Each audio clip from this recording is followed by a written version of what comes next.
เจ้าสบายดีข้าพเจ้าจะมาแนะนำข้อมูลเพิ่มเติมที่พวกน้องควรเอาใจใส่เป็นพิเศษพวกเรามีป้องบริการที่จะอำนวยความสะดวกให้แก่น้องๆดังต่อไปนี้เนาะหนึ่งในกรณีที่บัตรเข้าห้องสอบเสียหายบัตรเปื้อนพวกน้องสามารถมาเปลี่ยนเก็บบัตรใหม่ได้เนาะสองกรณีนักศึกษาอยากเปลี่ยนสาขาวิชาที่พวกน้องสมัครไปแล้วนั้นเนาะก็สามารถเปลี่ยนได้เช่นเดียวกันกรณีที่สามและแมนกรณีที่ว่าพวกน้องป้อนข้อมูลเข้าระบบออนไลน์ผิดพลาดนะก็สามารถมาเปลี่ยนได้เช่นเดียวกัน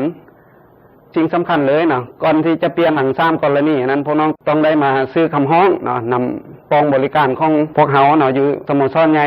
มสเนาะวิทยาเขตดงโดกนี่เนาะดังนั้นสิ่งสำคัญที่สุดเนาะก่อนที่พวกน้องจะเลือก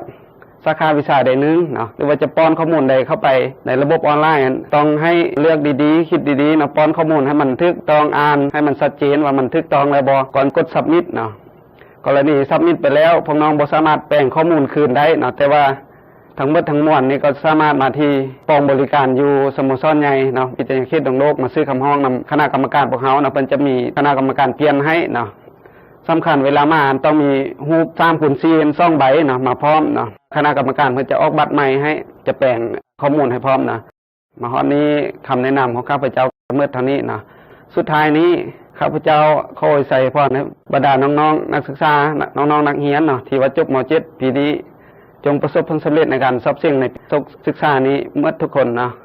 ขอใส่พรพวกท่านจงประสบผลสำเร็จตามสิ่งที่ท่านคาดหวังไว้นะ